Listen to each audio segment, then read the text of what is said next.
So I'm going to try and invite some of the panel members into the questions. So the first question that we've got here is, if you've been diagnosed with crumbling of the spine, how do you stop it? If you've been diagnosed with crumbling of the spine, how do you stop it? And before we lead into the questions, I think it goes back to something that Graham and Chris touched on at the beginning about, you know, are you damaging your spine further, or are you damaging a certain part of your body when you move or when you do exercise? So I think it leads well into that thing that obviously Graham discussed. So yeah, the crumbling spine, if I'm completely honest, I don't think I've worked as a physio for coming up to 10 years now, and being really honest, I don't think I've ever seen a crumbling spine. I've never seen a crumbling spine. I think in terms of when people are, if that's something what you've been told, I think in my mindset, I would probably ask for a second opinion and perhaps sort of see, perhaps an updated healthcare professional would maybe look at your scan with you and talk through it with you normally. Because if you've been told arthritis, it's like Chris was saying before, this is just like a really normal finding. So I would, if that's something you've been told, I think it's review of a healthcare professional, review your scan with you, and I'm sure that is not something what you can see on a scan. I don't know if you would agree with that, Chris. I agree. I think from the medical perspective, we often we think of things like osteoporosis as a crumbling kind of, or it's often depicted as a crumbling condition. And generally, I mean, osteoporosis is a condition that demineralizes bone. We know that bone needs minerals like calcium and also kind of softer elements to kind of give it its strength, but also its kind of structure. Osteoporosis means that there's a demineralization progressively over time, and it's normal to get a degree of demineralization. Generally, particularly in women past the menopause, we lose about 1% of our mineralization every year, and that's normal. And in blokes, generally, we tend to lose mineralization as time goes on as well. So I'm with Graham, actually. I've never encountered anybody with a crumbling spine. I've seen somebody who's got an osteoporotic spine, but actually the jury, when you look at the evidence, the jury's out as to whether osteoporosis is something that causes pain, because when we think about this for a sec, we've got a lot of nerve fibres that are in our structure, and when we have osteoporosis, it's not that these nerve fibres are in any shape or form destroyed. We demineralise bone. The nerve fibres are still there. They still send the same messages. Sure, if we've got a vertebra that's demineralised to the point that it started to crack, and that's again something that is very common. We know in acute inflammatory kind of conditions where we've got a fracture, that causes pain. Those little microfractures, that can cause pain because of the inflammatory response we talked about before. But in terms of crumbling back, yeah, I don't see crumbling backs. We talk about it, and it's sometimes said off the cuff, and it has been for 20 years or so, but I don't kind of subscribe to that. No, thank you. I think it relates to one of the other questions as well that we received, but we've not sort of included in there, but I guess it kind of covers the similar sort of topic about somebody had mentioned something about if they've got if they've been told like slip discs and these kinds of things, or models that they often see, like when they go into doctor surgery and these kinds of things, you see sort of a picture of a spine, or a model of a spine with a slip disc, hanging out, and you think, oh, that's the cause of of my pain. So I think it does relate to that also. So that's good. The next question is there a publicly accessible medium where we could signpost employers, family, friends, social workers, etc., to increase awareness and understanding of the information shared here today? Yeah, the public sites, the professional bodies that kind of cover pain, there's a couple in the UK, one's called the Faculty of Pain Medicine, the other one's the British Pain Society. There's international ones, there's one called the International Association for the Study of Pain, and there's another one called EFIC, European Federation of International Chapters. That's what it's done through. But basically, there's a lot of kind of professional groups that talk about pain, and there's lots of useful information on their websites. So yeah, have a kind of Google on that if that Graham knows more about something, but the Taming the Beast. Yeah, there's lots of work by really up-to-date physiotherapists, so you might have heard of Lorimer Mosley in his group. He's got a website called Body and Mind, and I think they're sort of doing a similar thing what we're doing here today, looking at pain a little bit differently and sort of trying to change the way we're sort of moving forwards, because the old model like we've talked about today is not working. So that's a really good site, Body and Mind. If you type in Lorimer Mosley, and that's a really good one. And the NOI group, and that's one of the groups he's affiliated to as well. Also, from a patient's perspective, there's something called the pain toolkit. So if you Google that, it comes up with kind of self-management plans and stuff like that. It doesn't go so much into the neuro side, I don't think, but it does go into the kind of goal setting and stuff like that side. And I think just talking about before, we said we'll try and post some of the answers to these questions. We'll get a list of these websites as well and pop them on there as well. Of course, Pain Clinic Plus, they have you have loads of information, don't you? And you're able to signpost people to. So that's these guys as well. Thank you. What happens dealing with pain and the after effects the day after activity? For example, what about fatigue? Yeah, that's a really good question, and I think when you're in pain, there's that I'm not going to exercise because I know how I'll feel the days afterwards. And I think when we look at the literature, it tends to talk about a real graded approach to sort of exposure back into exercise, as starting off at sort of very small levels and building it up. But unfortunately, sometimes until you've sort of dipped into it, you don't know how your body's going to respond. So it is an element of trial and error. But generally, the research suggests sort of starting off really slowly and building it up. And I think as part of our programs, what's really interesting, we see that we have a pain management program where individuals do a 9-week program. And as part of the program, they do exercise, and you see over the 9 weeks how they're able to sort of gradually increase their exercise tolerance and able to increase the function. But again, I think like I was talking about before, there's an element of real courage to sort of take that first step and say, actually, there's something here, I want to improve my function. And again, so it's normally that graded approach is the best way forward. I think there's a lot of research going on, particularly now on the mechanisms for fatigue associated with pain, and also fatigue in its own right. It's huge, the amount of research. The immunological system clearly has a significant role to play. But I think at this point in time, we're not yet at the point where technology is able to help us in terms of a treatment or a kind of a drug for this. But there's massive research going on, lots of promising stuff, and lots of promising approaches, particularly with novel compounds managing fatigue. So I think it is a little bit of watch this space. It's not there yet, but we know the fatigue associated with pain and fatigue associated with the mechanism around chronic fatigue. That's very, very hot at the moment in scientific research. Okay. The next one's it says, how do I access the pain management clinicians when my doctor won't refer me to the pain clinic?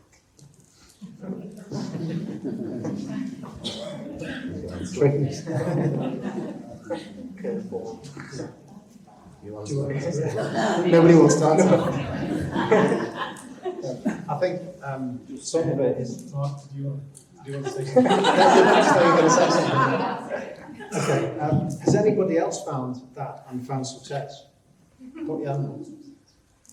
No. Okay.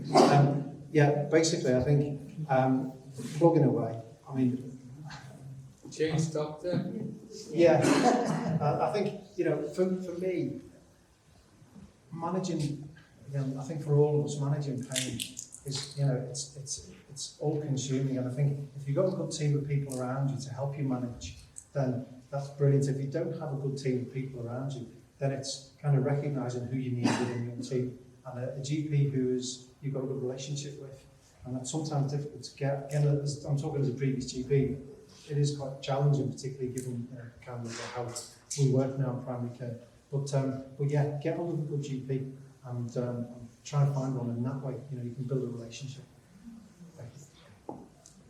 The other idea I had was, I think we have referral criteria on our website, or we did once upon a time, but it's being armed, isn't it, with knowledge and saying, look, this is the referral criteria for this team, this is how I feel I fit these, this criteria, and being your own advocate sometimes, taking someone else in with you maybe, or like Chris says in not so many words, think about changing your doctor. In not so many words. And could we see a situation where we have some other clinics where, you know, you could somehow get to the clinic by referring yourself in, and if that was wrong, go back to the doctor, is that something that would be good, bad, or indifferent, or is that Yeah, I don't know if people heard that in the back. It was about self-referral, I think. just, I've seen it in some other clinics?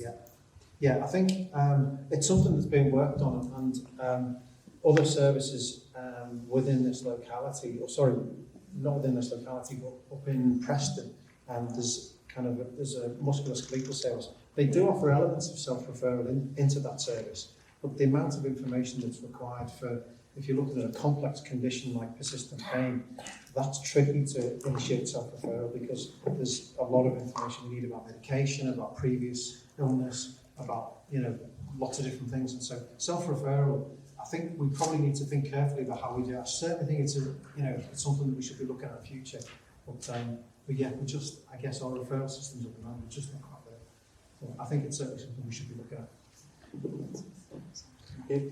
I guess the next one's probably, for me, is medication related. And it's quite surprising actually, out of all the questions we got, there's probably 3 which were directly medication related. So I guess it does show how far people are along they are on their journey basically, because often people realise after trying so many medications for so many years, and they come to that stage where they realise that actually these medications might not be helping me. So this question particularly asks about the use of tramadol and the use of naproxen for long periods of time to manage pain. Do they have any long-lasting effects on your body or well-being? And I guess we could sort of generalise this question as well, and not just specific to tramadol and naproxen.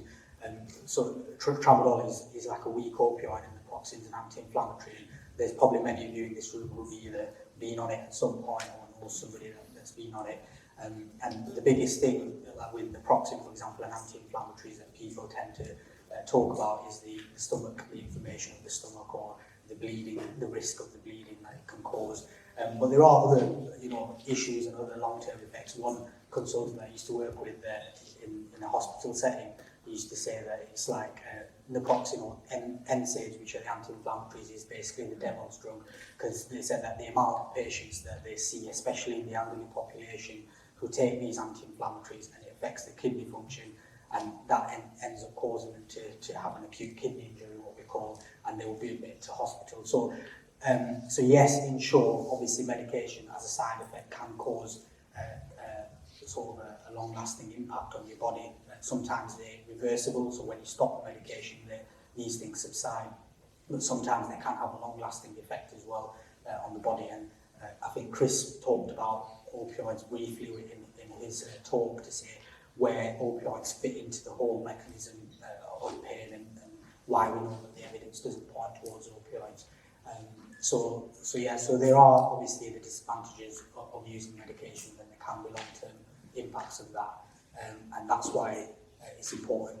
And my role sort of comes into there as well, but also the other clinicians flagging that up and having these discussions, that making sure that the medication that patients are using, they're using it in a safe way, and they're using it at an optimal dose, and they're using it at the right time, etc., etc. So there are ways of mitigating these kinds of effects, and that's why it's so important, because patients like yourselves are basically very experienced, and they're professional patients basically. You might have been on these medications for years, and me as a clinician, I might have told patients about these medications, but I might never have taken it myself. So as far as taking the medication is concerned, you might be more experienced than I might be, or like Chris might be, or some of the other clinicians in the team. So you've got a lot of experience, and that sometimes, as years go on, you tend to get into positions where you're experiencing or experimenting, with medication. You're taking things that are not necessarily the right way of doing it. So to make sure that it's done in a safe manner and the dosing is optimum, then we will try and manage it in that sense. Just a look at something else.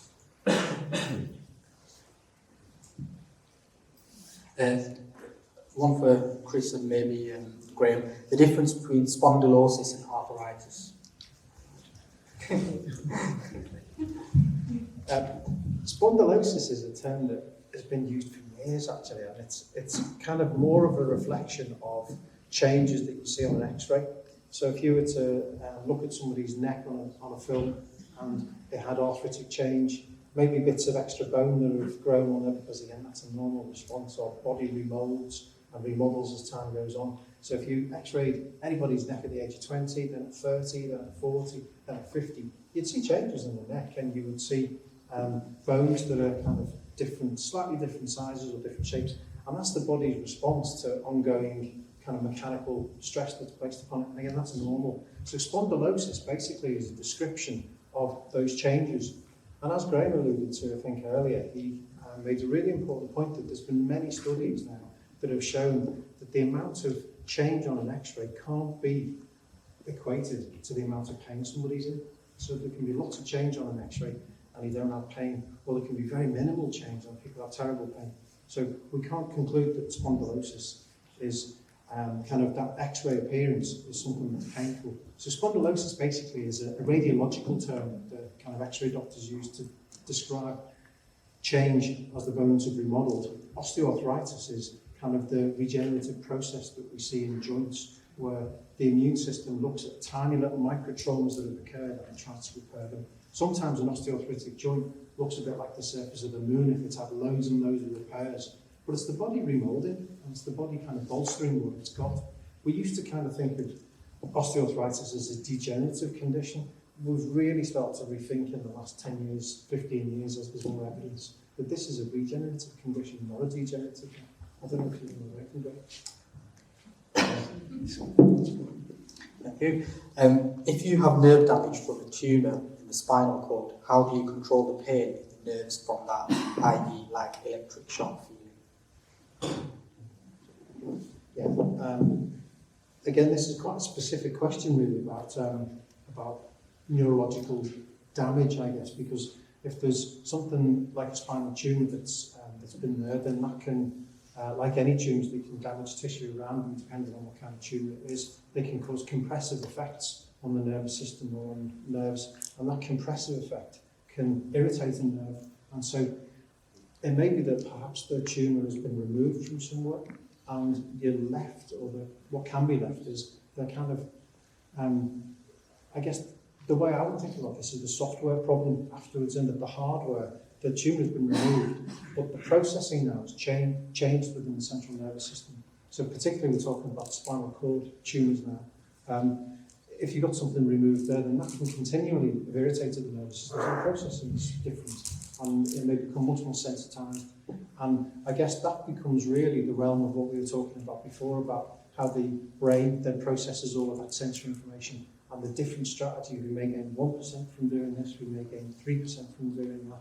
Medication may give, varying amounts of percent, but it's a kind of a collective, it's like having a toolbox.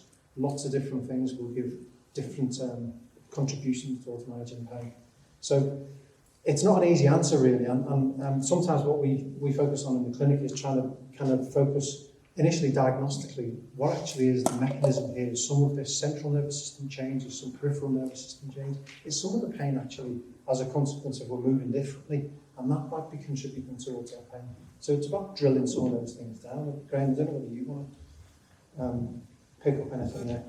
I suppose, from what Chris is talking about, once the pain has then gone on for a period of time, what's happening in the nervous system would be like the stuff we've talked about today. So the management, it's about looking at things what is modifiable in your life. And I think it's going back, I think it's about changing the nervous system and going back to the way the things we talked about, I really do. Because that's the stuff that we can change, the stuff that's in the body. Often we can't change that structure. There's other stuff that we can change, and the cumulative effect, you normally sort of get some benefits.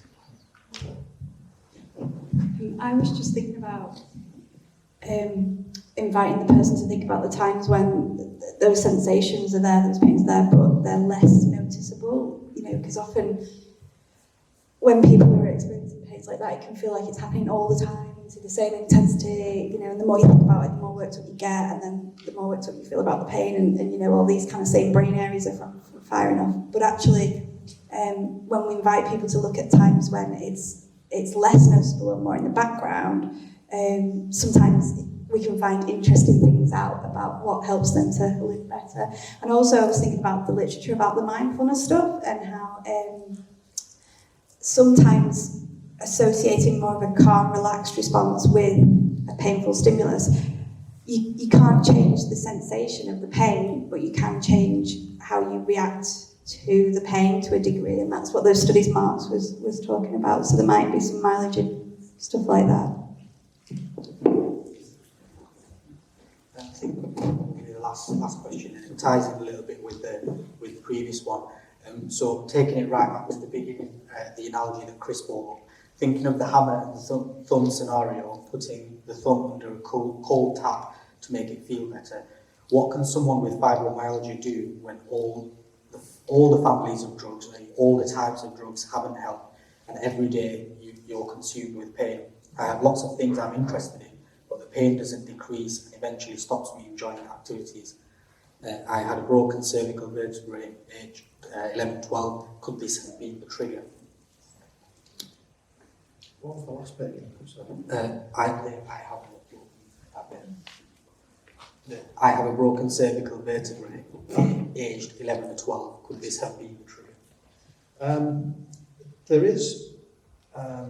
is a kind of a correlation between people who've had painful stimulus previously, and it's almost like there's a kind of, the nervous system has been primed in some way, and then when something else comes along, then that can be another kind of precipitant towards pain. Or it may be that it doesn't actually have to have had a mechanism. And we know that particularly when we are looking at, or when there's a condition like fibromyalgia, that isn't injury related. It's not as a consequence generally of a physical kind of injury. Although that can kind of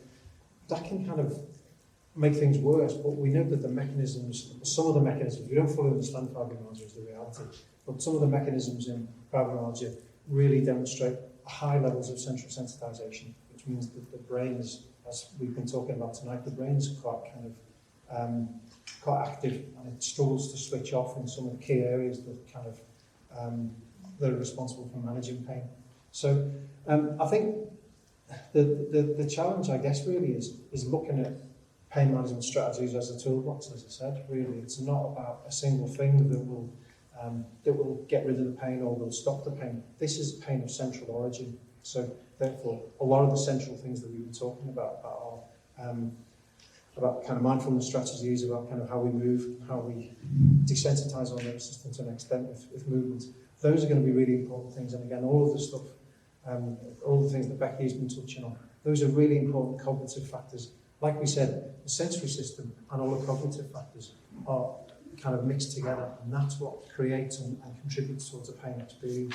So managing those things really.